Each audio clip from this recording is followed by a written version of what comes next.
శ్రీ శివాయ గురవే నమః. పాల్కురికి రచించినటువంటి బసవేశ్వరుని మహిమ వర్ణించమైంది అంతా కూడా అని విద్యానాథుడు ప్రతాపరుద్రుల్లో వివరించినటువంటి ఉదాహరణ లక్ష్మణకు స్వామిరాజు సంస్థ బసవులకు లక్ష్యమే అయింది. తెలుగు ఉదాహరణ వల్ల ప్రాచీనాంధ్ర భాషా విశేషాలు ఛందో విభక్తి సంప్రదాయం తెలుసుకోవాలి. దైవభక్తి లేక మతాభిమానం ఉదాహరణ రచన హేతు. దైవభక్తి లేకపోతే మతాభిమానము రెండు ఉదాహరణకు ముఖ్య హేతువు. ఆధునిక కాలంలో మానవ పరంగా ఉదాహరణలు కూడా బయలుదేరుతున్నాయి.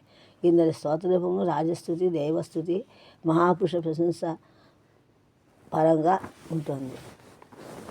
ఇవి మొత్తం ఆదిస్తే అక్షరాంగ పద్యాలు అకారం షకారం అని చెప్పుకున్నాము. ప్రథమాశ్రములు కూర్చుండాలి, అకారములు షకారం ఉండాలి. పాలు సంస్థల్లో బలోపేతం చేశాడు. ఇది పంచకం. ఈ పంచకం 5 వృత్తాలతో రచించిన బసవ స్తోత్రం. ఇలా ఉత్తమ సమయంలో 5-6 శ్లోకాలు రాశారు. ఓం నమ శివాయ, శరణంటే శరణంటే అని 8 ఇవి 8 పద్యాలు స్తోత్రం అష్టకములు అంటారు. పాల్కురికి సోమనాథుడు సంస్థంలో 8వ వసంతరికా వృత్తంలో వృషభాష్టకమును, తెలుగు భాషలో 8 మాయనీ వృత్తములతో బసవాష్టకం రచించాడు. ఇంకా స్తవాల గురించి చూస్తే సోమనాథుడు బాల్కురికి సోమనాథుడు సోమనాథ స్తవం, భక్త స్తవములు అను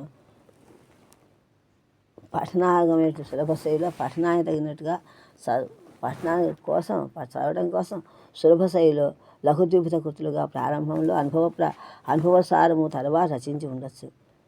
ముందు అనుభవసారం కూడా రాశారు. ఇందులో సోమనాథ స్తవము, భక్తస్తవము 2 కూడా ముదిగొండ శంకరనాథులచే పరిష్కృతమైంది. మోక్షోపాయం అనే గ్రంథం ముద్రితములయ్యాయి. ఇక సోమనాథస్తవం చివర పాల్గొకి వితము కూడా ముద్రింపబడింది. సోమనాథుని సంస్థ భాషాకృతి.